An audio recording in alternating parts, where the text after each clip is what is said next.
사도행전 18장 18절에서 28절 말씀으로 양육을 위한 계속된 여정이란 제목으로 말씀을 같이 나누겠습니다. 양육을 위한 계속된 여정. 여러분, 우리가 지난주 계속해서 우리 사도행전의 말씀들을 같이 공부해 가고 있습니다. 대사도였던 바울이었지만 바울 역시 사람이었던 것을 우리가 지난 시간에 우리가 나누었습니다. 두려움이 고처에 깔려 있고 실제로 바울도 두려운 마음들을 계속 가졌던 것을 성경은 우리에게 있는 모습 그대로 증거해주고 보여주고 있습니다. 그렇지만 사도행전의 주인공이신, 사도행전의 주인이신 성령께서는 여러 가지 환경들과 여러 가지 상황들과 사람들을 만남으로 인해서 바울이 그 모든 두려움의 상황들을 헤치고 나아갈 수 있도록 전진할 수 있도록 성령께서 그 상황들을 여시고 하시는 부분들을 우리가 말씀을 통하여 또한 볼 수가 있습니다. 여러분, 우리도 살아가면서 알지 않습니까? 혼자는 힘듭니다. 혼자는 두렵죠. 외롭습니다. 그래서 브리스길라와 아굴라라는 동역자를 바울에게 떡하니 붙여 주었습니다. 그런가 하면 실라와 디모데라는 제자도 바울에게 붙여주어서, 여러분, 내가 키워야 되고 내 자식이 있고 내가 가르쳐야 될 제자가 있으면 선생은 그 어떤 것보다도 책임감이 가슴에 뿜뿜하죠. 우리의 마음속에. 그래서 힘들고 어려워도 내가 일어서야지, 내가 얘들 위해서, 내가 이 친구들 위해서 똑바로 서야지, 그런 마음 가지지 않습니까? 바울이 그런 가운데 있었던 것입니다. 성령께서 그런 것을 허락하셨죠. 뿐만이겠습니까? 바울 사도는 성령께서는 직접 바울에게 환상 가운데 나타나셔서 말씀해 주셨습니다. 바울아, 두려워하지 말고 침묵하지 말고 전하라. 내가 너와 지금 함께 있다. 직접적인 주님의 그 음성이 얼마나 많은 바울에게 힘과 도전과 능력이 되었을까, 조금만 생각해도 우리는 알 수 있습니다. 여러분, 이런 영적인 체험, 영적인 경험들이 우리의 신앙생활 가운데에 필요하지 않겠습니까? 필요합니다. 그래서 체험하는 것이죠. 신앙생활 하는데 여러분, 메마른 우리의 이성으로만 말씀을 바라보고 우리의 의지로만 신앙생활을 해가는 게 한계가 있습니다. 메마르죠. 어렵습니다. 그런데 단순한 어떤 신비적인 경험, 체험이 아니라 하나님의 말씀으로 인하여서, 말씀이 깊이 내 마음속에 들어와서 그 말씀으로 인하여 내가 꼬꾸라트림을 당하고 나의 삶이 되돌아보고 한없는 눈물과 회개와 탄식으로 하나님 말씀 앞에 자빠지는 그러한 부분들이 저희들 삶 가운데 필요합니다. 기도 가운데 기도를 하나님께서 극적으로 응답하여 주셔서 하나님, 나와 지금 동행하고 계시구나, 나와 함께하고 계시구나, 이 체험들을 가진 것이 필요합니다. 또 바울처럼 여러분이 더 깊은 기도 가운데 나아가서 하나님의 음성을 직접 듣는 그러한 역사가 우리들 가운데에 그런 체험들이 필요합니다. 그런 부분들이 우리 가운데 있을 때에 그 체험, 그 경험으로 인하여서 우리는 좀 더 은혜 가운데에, 능력 가운데에 우리의 신앙생활들을 이루어 갈 수 있게 되는 것이죠. 우리가 기도하면서 소망해야 될 제목인 줄 믿습니다. 여러분, 오늘 본문은, 우리가 읽었던 본문은 바울의, 지금까지는 여러분 보십시오, 2차 전도 여행을 쭉 해왔습니다. 바울이 2차 전도 여행을 쭉 해왔죠. 근데 오늘 말씀 읽었던 중간에 보면 바울의 2차 전도 여행과 3차 전도 여행이 분기점이 되는 곳이 바로 오늘 읽었던 말씀 가운데 나옵니다. 여러분들이 잘 분별을 못 하셨을 거예요. 이따가 한번 보겠는데, 여러분, 1차 바울의 1차 전도 여행은 누구와 함께 했었습니까? 기억나십니까? 함께 동행했던 사람이 있었습니다. 누구였어요? 바나바. 바나바와 바울이 1차 전도 여행에 함께 했던 거 여러분 기억하시죠? 2차는 누구랑, 2차는 그런 바나바와 한판 했죠. 다투었습니다. 싸워서 헤어지고 바울이 누구와 같이 동행을 합니까? 실라와 디모데와 함께 2차 전도 여행을 그렇게 쭉 해옵니다. 그렇죠? 이제 3차로 접어드는데 여러분 여기서 한 가지 더 배우고 우리가 기억해야 될 것이 있습니다. 여러분 1차 전도 여행의 가장 핵심적인 핵심 단어 혹은 핵심 주제가 있습니다. 그것은 무엇이냐면 바울이 처음에는 유대인들에게 회당에 들어가서 복음을 간절히 전했거든요. 유대인들에게 복음을 전하고 그들에게만 복음을 전했는데 막힙니다. 싸웁니다. 그들이 핍박합니다. 그래서 바울이 그들에게 먼지를 털고 누구에게? 이후로는 내가 어디로요? 이방인에게로 나가겠답니다. 그래서 1차 전도 여행의 가장 핵심적인 주제는 무엇이냐면 유대인에서 이방인으로입니다. 그러면 2차 전도 여행의 핵심 주제는 무엇일까요? 우리는 여러분 지나온 사도행전에서 그것을 보았습니다. 바울이 아시아 지역을 복음을 전하다가 어디로, 성령께서 어디로 이끄셨습니까? 유럽으로 이끄셨습니다. 그죠? 유럽으로. 그래서 2차 전도 여행의 핵심 주제는 무엇이냐면 아시아에서 유럽으로입니다. 이제 3차가 주어지는데 여러분 3차의 주제는 무엇일까요? 1차, 2차는 그렇게 다니면서 긴 시간 동안 다니면서 복음을 전했습니다. 말씀을 전했습니다. 3차의 주제는 무엇이냐면 양육입니다. 양육. 1차, 2차의 전도 여행을 바울이 다녔던 그곳을 반복해서 3차는 이제 다닙니다. 반복해서 그 지역에 다니면서 그들을 양육합니다. 23절 우리가 읽었던 말씀 23절이 그 분기점이 되어지는데 3차 전도 여행의 분기점입니다. 3차 전도 여행의 분기점 23절 말씀을 같이 한번 읽겠습니다. 시작. 얼마 있다가 떠나 갈라디아와 브루기아 땅을 차례로 다니며 모든 제자를 굳건하게 하니라. 차례로 다니며 모든 제자를 굳건하게 하니라. 이전에 1차 2차 때 바울 사도가 복음을 전하여서 그들이 회심하였던 그 제자들을 이제 다시 만나면서 하나님의 말씀으로 양육하고 그들을 굳건하게 하는 것, 그것이 3차 전도 여행의 방향이고 목적이었다는 것이죠. 여러분 실제로 바울 사도는 3차 전도 여행을 6년 동안 다닙니다. 6년 동안. 자그마치 6년 동안 다니면서 1차, 2차 때 돌아보아야 할 그 제자들, 그 교회들을 다니면서 말씀으로 양육하고 가르치면서 그 교회들과 그 제자들을 굳건하게 세우는 일들을 하게 되어지죠.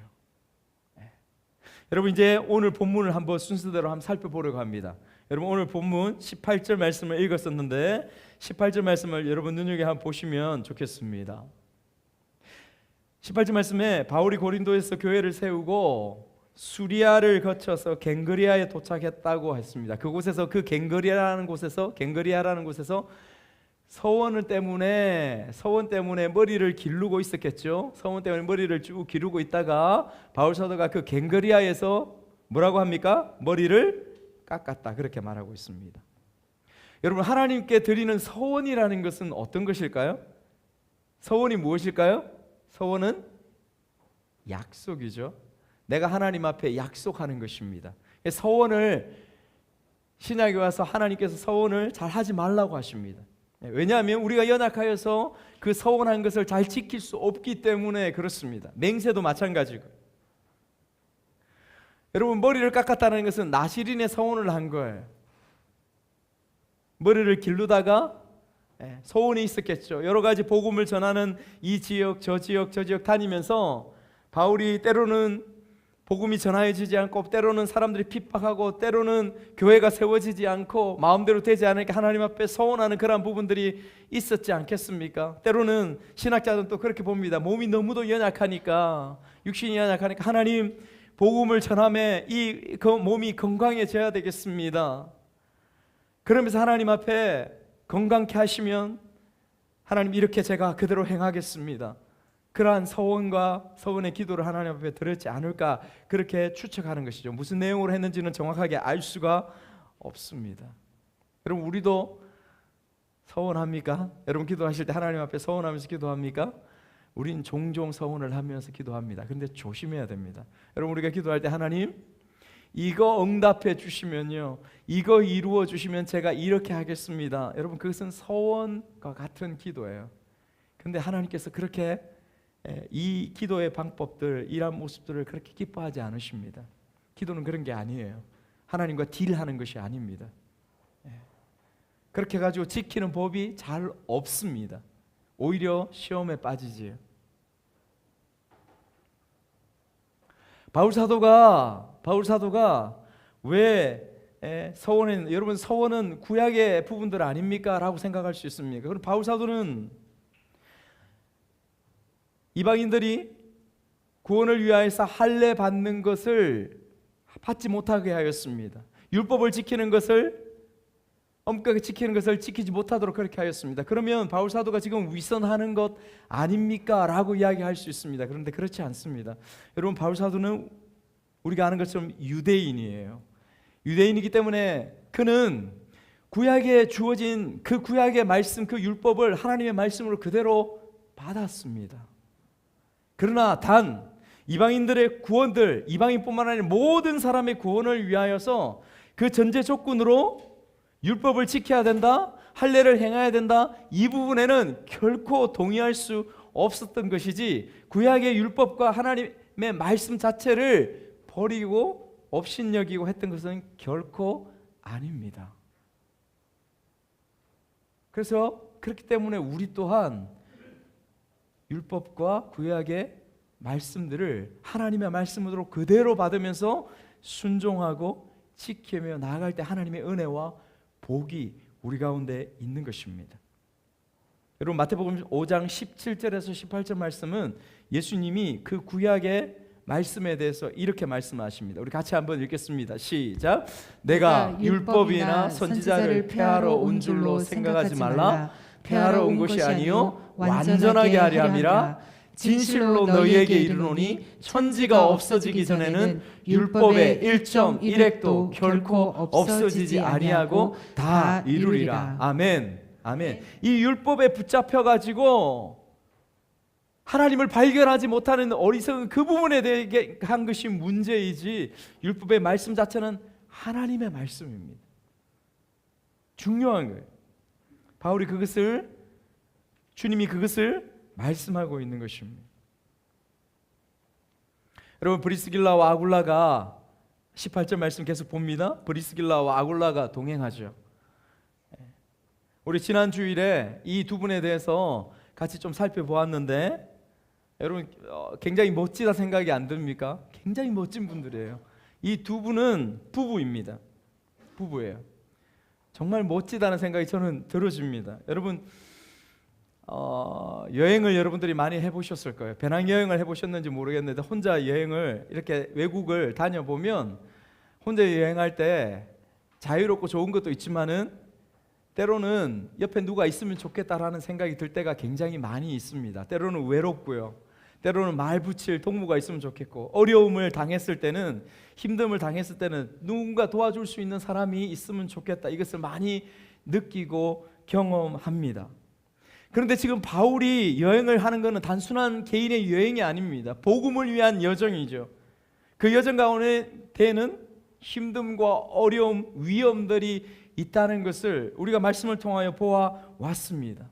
여러분, 그때에 이 브리스길라와 아굴라가 바울과 함께 동행했다는 것은 얼마나 큰 마음의 위로가 되고 격려가 되고 바울에게 힘이 되었을까요? 조금만 생각해 보아도 여러분, 우리가 알 수 있지 않습니까?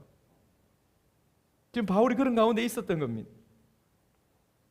부업으로 천막을 만들고 주업으로는 복음을 전했습니다. 반대가 아닙니다, 여러분. 잘 기억하셔야 돼요. 주업으로 천막을 만드는 그런 직업을 가지고 부업으로 복음을 전했다, 그것이 아니라 주업으로 복음을 전하고 부업으로 천막을 만드는 일을 하면서 그렇게 복음을 전하였습니다. 부부지요. 여러분, 성경에서 정말 이 부부야말로 대표적으로 모범이 되는, 모델이 되는 그러한 부부의 모습을 보여주고 있습니다. 여러분, 성경에서 이야기하는 부부의 모습은 어떤 모습일까요? 성경에서 말씀하고 있는 부부의 모델과 같은 그러한 모습의 내용들은 어떤 내용들일까요?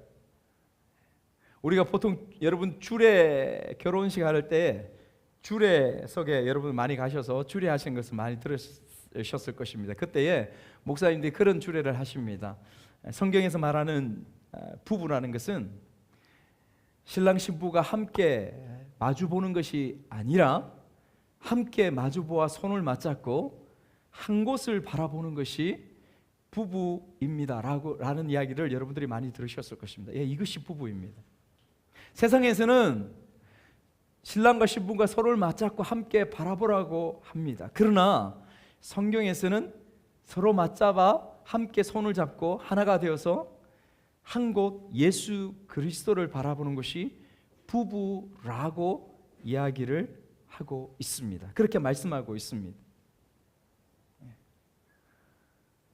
여러분, 이런 개념 가운데서 여러분의 부부됨을 한번 바라보시죠. 여러분들께서 지금 주님을 그렇게 함께 손잡고 주님을 바라보고 있습니까? 나이가 들어갑니다. 여러분, 저도 50이 넘었지 않겠습니까? 주름이 늘어가고 저희 아들이 저의 여기에 삼두박근이 여기에 이마에 삼두근이라고 하죠. 이게 배에 있는 것이 아니라 이마에 있다라고 그렇게 놀립니다. 서로 부부가 남편과 아내가 서로 얼굴을 바라보면 숨겨져 있던 지금까지 보이지 않았던 성질도 보이고 또 뭐가 보여요? 얼굴은 늙어가고 또 자칫 잘못하다가 꼬불쳐 놓았던 비자금도 들키고 이러다 보면 어떻게 됩니까? 싸웁니다. 다툽니다. 그래서 그것이 아니라 서로 바라보는 것이 아니라 함께 예수 그리스도를 바라보는 것, 그것이 가정이요, 그것이 부부라고 그렇게 말씀하고 있는 것이죠. 여러분, 브리스길라와 아굴라가 그들의 가정이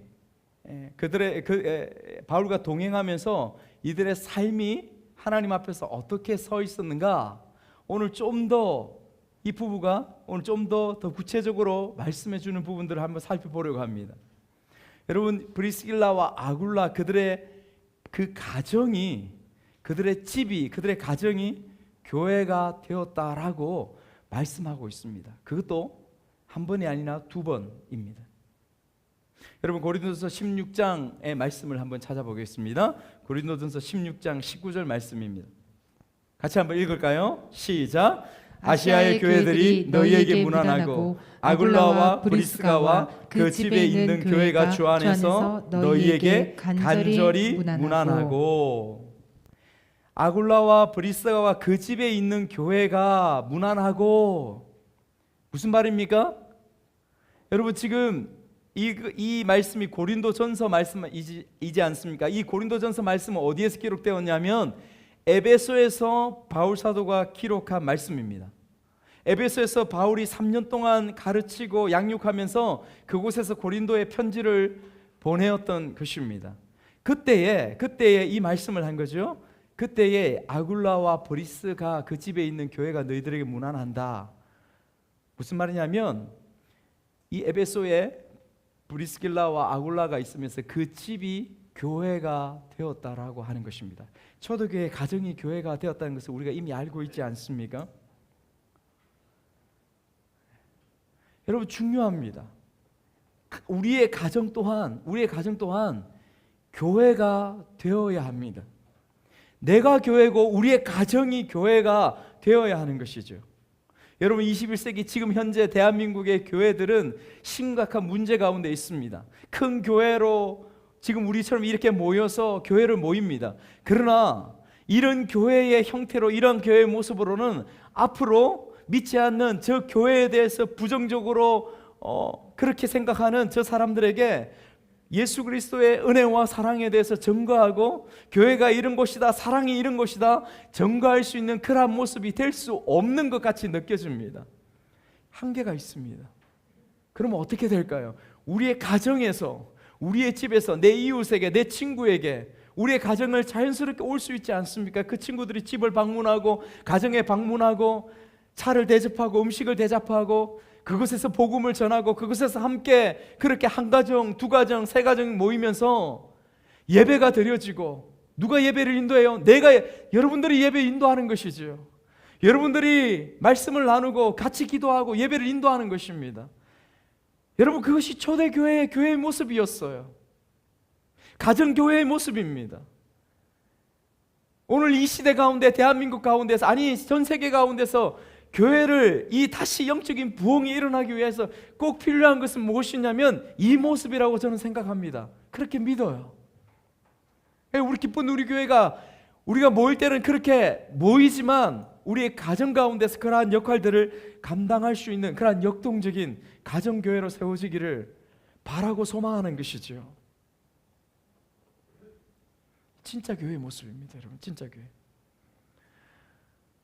여러분, 한 번이 아니었습니다. 두 번째, 글라우디오 황제 때의 그 핍박으로 인하여서 이 브리스길라와 아굴라가 로마에 살다가 고린도로 이주해 왔지 않습니까? 그 이후에 다시 그 부분들이 완화되었든지 기록에 의하면 다시 브리스길라와 아굴라가 로마로 다시 돌아갑니다.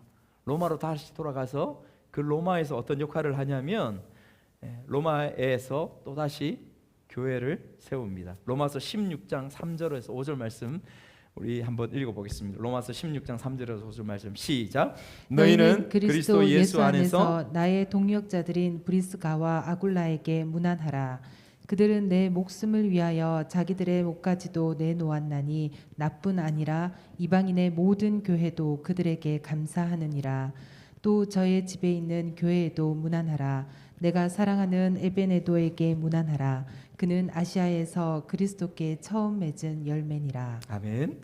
여러분, 신약시대 초대 교회에 이 가정은 정말 없어서는 안 될 그러한 가정이었다는 것을 우리가 이 말씀을 통해서 보는 것이죠.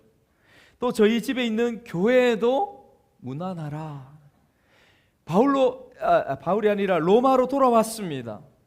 로마로 돌아와서 이후에 마지막 바울이 3차 전도 여행을 마치고 나서 마지막 로마로 전도 여정을 떠나죠. 그래서 로마 감옥에 있고 로마에서 복음을 전합니다. 그때에 또다시 브리스길라와 아굴라가 바울과 같이 조우하여서 그 가정 가운데서 예배를 하며 다시 복음의 전초 기지가 되었던 것, 그것이 어디냐면 브리스길라와 아굴라의 가정이었다는 것을 이 로마서 16장 마지막 말씀들 가운데서 이것을 증거하고 있는 것입니다. 멋지지 않습니까, 여러분? 이 부부가, 이 남편과 이 아내가 정말 귀하고 멋지지 않습니까? 바울을 위하여 내 목이라도, 나를 위하여 그들의 목이라도 내어놓을 수 있는 그러한 사람이다 라는 부분을 우리가 지난주에 살펴보았습니다. 그렇게 위대했던 사람. 그런데 그들의 가정을 교회화하여서 교회로 그렇게 세웠던 그러한 분들이죠. 여러분, 우리의 모델이 되었으면 좋겠습니다. 사랑하는 여러분, 여러분들의 모델이 되기를 주님의 이름으로 축복합니다. 여러분들의 가정의 모델이 되어지고 여러분들의 부부의 모델이 되어져서 여러분들도 여러분 가정의 교회로 세워지고, 여러분, 우리 기쁜 우리 교회 가운데도 이 두 사람의 삶들처럼 복음을 위하여 목숨을 내어놓을 수 있는, 주 예수 그리스도를 위하여 목숨을 내어놓을 수 있는 그러한 여러분들의 삶이 되시기를 주님의 이름으로 축복합니다. 정말 그렇게 되었으면 좋겠어요. 여러분, 저는 그런 가정을 못 본 게 아닙니다. 많이 보았어요. 이전에 사역하면서 적지 않게 그런 가정을 보았습니다. 두 부부가 단짝이 되어져서, 정말 단짝이 되어져서 가정을 완전히 다락을 위하여서 오픈하고 그 가정 가운데서 매주마다 예배하고, 전도할 사람 있으면 항상 집으로 초청해서 밥 해주고 음식 해주고 복음 전하고, 그래서 교회로 또 데리고 오고, 두 부부가 짝짝꿍 해가지고 그런 일들을 계속 해가는 부분들을 여러분 보았습니다. 그래서 매년 한 번 단기선교 여름에 간다 그러면 두 부부가 또 같이 복음 전하고 생명 전하는 곳에는 늘 같이 해야 된다고, 그렇게 연세가 드셔서도 같이 동행해서 따라 나서고, 하나님께서 기뻐하시지 않으시겠습니까? 축복하시지 않으시겠습니까? 많은 어려움들 가운데서 결국은 긴 시간들 가운데 하나님께서 얼마나 기뻐하시는지, 그분들의 삶과 그분들에게 하나님께서 쌓을 것이 없도록 부으시는 그 은혜들을 보니까 이게 답이구나, 이게 인생이구나, 여러분 그것을 보게 되는 것입니다. 여러분들도 그렇게 되셨으면 좋겠어요. 여러분 그런 가정이 있는가 하면 반대의 가정도 있습니다. 성경에서 그 반대의 가정들을 이야기하면서 우리도 돌아보라고 말씀하시는 것 같습니다. 짝짝꿍이 됩니다. 그런데 그 짝짝꿍이 되는 것이 세상 욕망을 쫓는 데에 짝짝꿍이 되어서 하나님 앞에 큰 죄와 범죄를 저지르는 그러한 가정들이 있습니다. 우리가 잘 아는 아나니아와 삽비라, 그들은 그들의 돈, 그들의 욕심, 욕망을 위하여서 성령을 속입니다. 그들의 결과가 어떻게 되었는지 여러분들은 잘 알고 있지 않습니까? 그런가 하면 구약에도 가면 또 그런 가정이 있습니다. 누가 있습니까? 이스라엘의 가장 악한 왕 아합과 그의 아내 이세벨. 기억하십니까 여러분? 아합과 이세벨이 온 이스라엘 나라를 우상 가운데에 다 백성들을 떠밀어 밀었으면서 그들이 짝짝꿍이 되어서 하나 된 것이 있습니다. 무엇이냐면 나봇, 그의 신하 나봇의 아름다운 포도원, 왕이면서도 그것이 너무 갖고 싶어가지고 그것을 위해서 두 사람이 짝짝꿍이 되어서 결국은 나봇을 죽이고 그 포도원을 취하는데 그들은 하나가 되었습니다.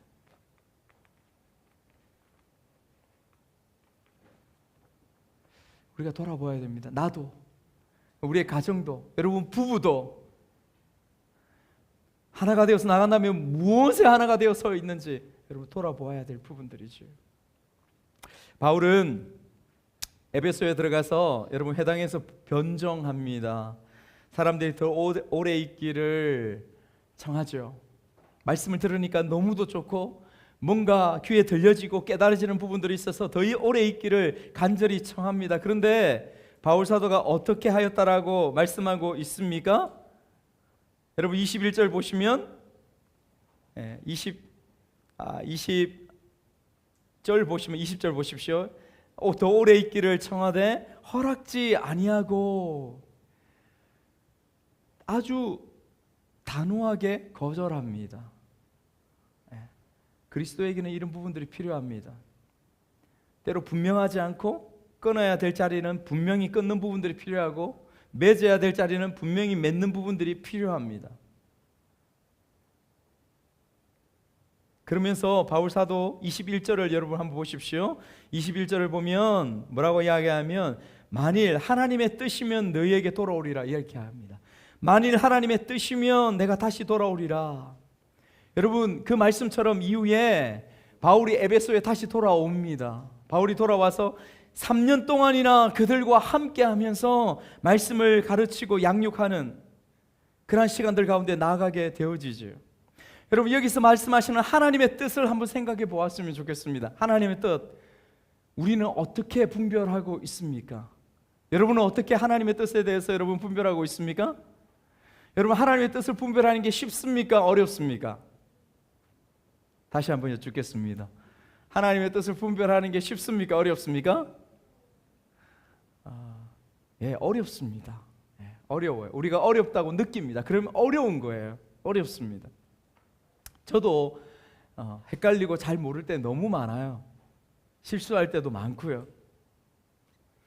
제가 이전에 읽었던 책이, 이 말씀 준비하면서 읽었던 책이 하나님의 뜻에 관계된 책인데 기억나더라고요. 책을 찾지는 못했는데 어렴풋이 기억나는 부분들에 이런 부분이 있었습니다. 우리가 하나님의 뜻을 찾고 구할 때에 실제로는 쉽고 그것을 쉽게 알 수 있는데도 불구하고 왜 못 찾느냐면 내가 원치 않기 때문에 그렇다고 하는 것이죠. 내가 왜 원치 않느냐?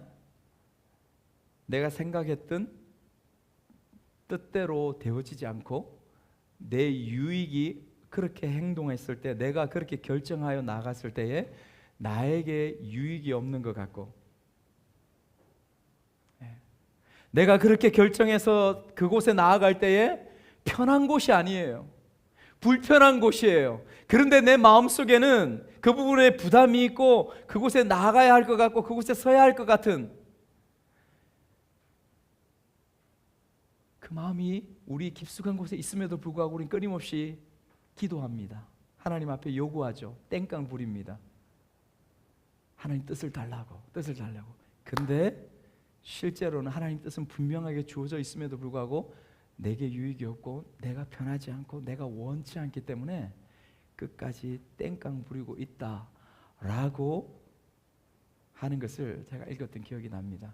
여러분, 그런 의미에서 저도 돌아보니까 진짜 그런 부분들을 너무도 많이 발견한 것입니다. 어쩌면 복음서에서 지금 사도 바울이 걸어가고 있는 여정들을 바라보면서 성령의 뜻은 어디 있을까? 하나님의 뜻은 어디 있을까? 여러분 한번 생각해 보십시오. 한번 생각해 보면 하나님의 뜻은 가장 가고 싶지 않은 곳, 가장 힘든 곳, 가장 불편한 곳, 나에게 유익이 없는 곳, 어려운 곳, 그곳에 성령님은, 하나님은 그곳에 바울 보고 가라고 하시는 곳 아니겠습니까? 그것이 하나님의 뜻이라고 지금 말씀하고 있는 것, 말하고 있지 않습니까?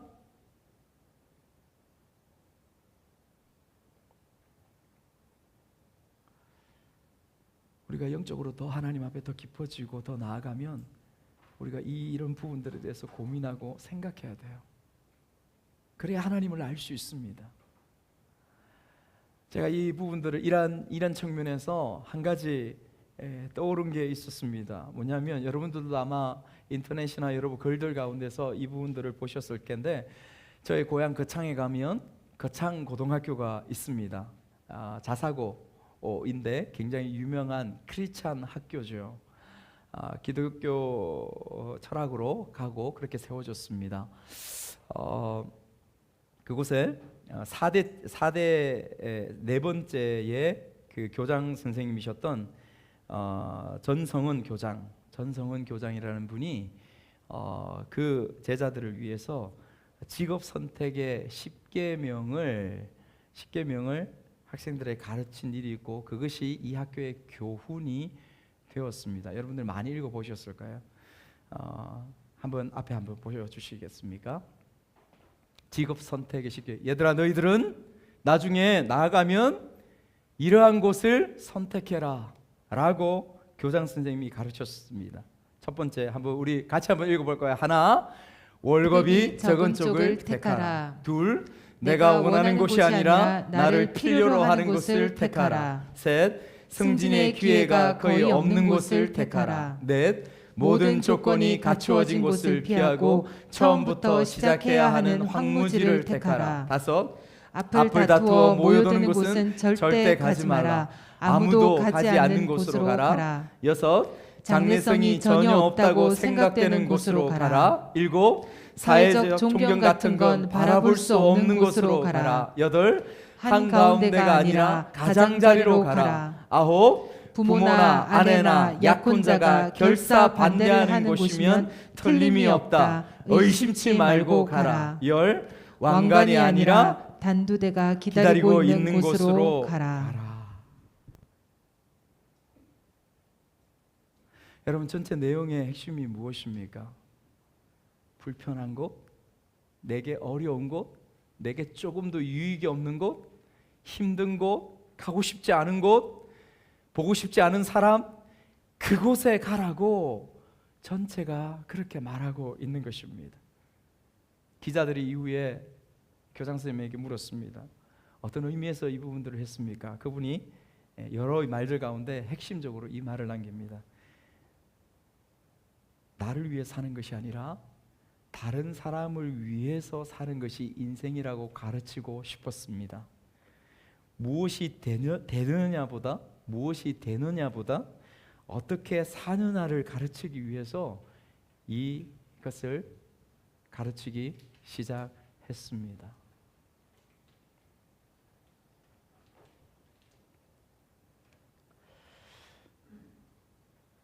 우리 가운데 한번 새겨보시면서 주님의 뜻이 어디에 있을까? 어쩌면 여러분 처음 하나님께서 내 마음속에 들게 하신 생각, 주신 마음, 그것이 하나님의 뜻일 수 있습니다. 자꾸만 제가 희석시키죠. 자꾸만 그것이 힘든데 어려운데 하면서 그것을 하지 않게 되는 것이 우리의 모습들 아닙니까? 저의 가운데 그런 부분들이 너무 많아요. 여러분, 에베소에서 배를 타고 유대 땅 가이사랴에 상륙했습니다. 여러분 22절 말씀을 한번 볼까요? 22절 가이사랴에 상륙하여 올라가고 교회의 안부를 물은 후에 안디옥으로 내려가서 이 말씀에서 좀 이해가 필요합니다. 여러분 말씀 보십시오. 가이사랴에 상륙하여 올라가고, 가이사랴는 그러니까 에베소에서 배를 오랜 시간 동안 타고 가이사랴에 도착했습니다. 가이사랴는 유대 땅입니다. 유대의 항구죠. 그리고 올라가고, 이것은 당시에 유대인들이 상투적으로 습관적으로 하는 말입니다. 올라가고, 어디로 올라갔을까요? 예루살렘으로 올라갔다는 말입니다. 예루살렘으로 올라가서 2차 전도 여행에 대한 보고를 예루살렘 교회에 했다는 것을 말하고 있습니다. 그리고 안부를 물은 후에 어디로? 안디옥으로 내려가서, 항상 당시에 유대인들은 올라간다 어디로? 예루살렘으로. 내려간다 어디로? 안디옥으로 내려간다는 지정학적 위치 때문에 그렇게 말하였던 것입니다. 그래서 예루살렘이라는 말이 여기에 표현되어 있지 않지만은 바울이 2차 전도여행 마치고 또다시 1차 때와 마찬가지로 똑같이 예루살렘 교회에 올라가서 보고를 하고, 선교 보고를 하고 다시 그의 영적인 고향인 안디옥으로 내려왔던 것을 우리가 이곳에서 알아야 합니다. 그리고 23절에 여러분 성경에 줄을 쫙 끄십시오. 23절과 22절과 23절 사이에 줄을 쫙 끄셔서 23절부터 3차 전도 여행이 시작되는 것입니다. 23절 같이 한번 읽겠습니다. 시작.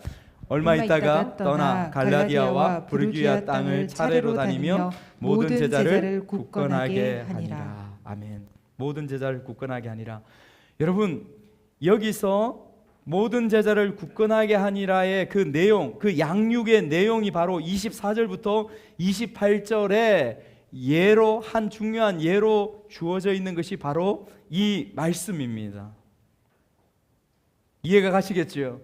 23절에 말씀하고 있는 굳건하게 제자를 세운 그 양육의 중요한 견본, 예로 24절과 28절 가운데에 말씀하고 있는 것입니다. 그곳에 누가 등장합니까? 아볼로라는 사람이 등장합니다. 여러분, 아볼로가 어떤 사람입니까? 그는 스펙이 대단한 사람이었습니다. 그는 유대인으로서 성경에 굉장히 능통했던 사람입니다. 그리고 그를 이끌어서 뭐라고 말씀하고 있습니까? 24절에 알렉산드리아 출신이라고 그렇게 이야기합니다. 여러분, 당대의 알렉산드리아 도시는 어떤 곳이냐면 로마 시대 때 로마 다음으로 두 번째 큰 도시가 바로 알렉산드리아입니다. 가장 큰 도시가 있었죠. 로마, 알렉산드리아, 안디옥, 이 세 곳입니다. 그곳의 두 번째가 알렉산드리아니까, 이 알렉산드리아는 어떤 곳이었냐면 헬라 문화와 헬라 학문의 중심지가 바로 이 알렉산드리아였습니다.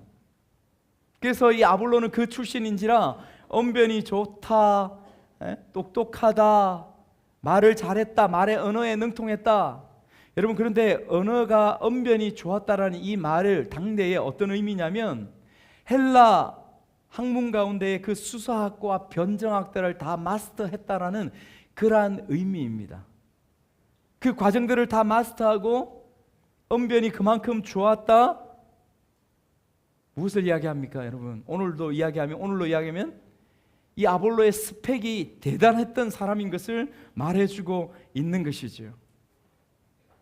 그가 유대인이면서 그런 스펙이 좋았던 사람이, 그는 예수의 도를 들었습니다. 그리고 배웠습니다. 그래서 그의 뛰어난 언변으로 말미암아 수많은 사람들에게 말씀을 전가하고 가르쳤습니다. 그런데 25절에서 중요한 단어를 우리가 발견해야 됩니다. 25절 말씀을 같이 한번 읽겠습니다. 시작. 그가 일찍이 주의 도를 배워 열심으로 예수에 관한 것을 자세히 말하며 가르치나 요한의 세례만 알따름이라. 여러분 여기에 뭐냐면 그가 예수의 도를 가르쳐 배워서 열심으로 가르치는데 무엇을 가르쳤다고 하고 있습니까? 무엇에 대해서 이야기했다고요? 예수에 관하여 말씀을 전했다고요.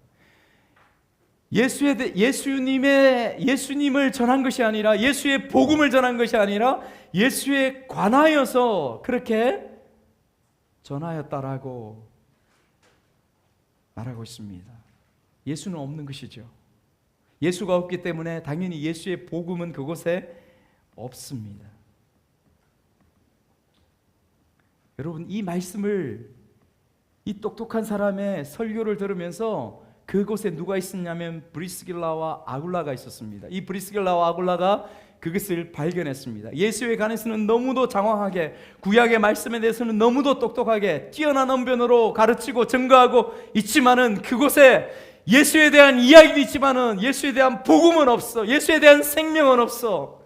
그것을 바울과 아나니아와 브리스길라와 아굴라가 그것을 알게 된 것이죠. 그래서 그를 자기 집으로 데려다가, 교회인 자기 집으로 데려다가 그 말씀을 가르쳤다라고 그렇게 말씀하고 있습니다.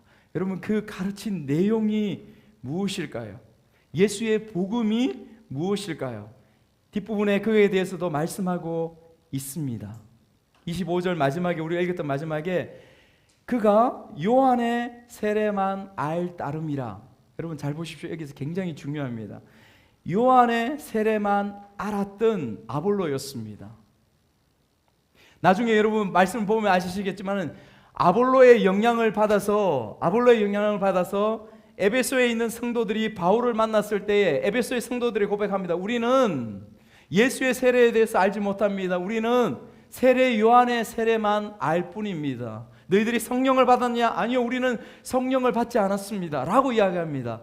아볼로가 사역했던 그 에베소 교회 성도들이 아볼로의 영향을 받아서 그러한 가운데 있었음을 19장 들어가자마자 발견하게 되어집니다.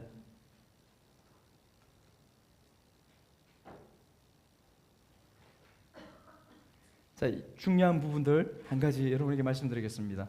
자, 그렇다면 세례 요한의 세례와 예수 그리스도의 세례가 여러분 어떠한 차이점이 있습니까?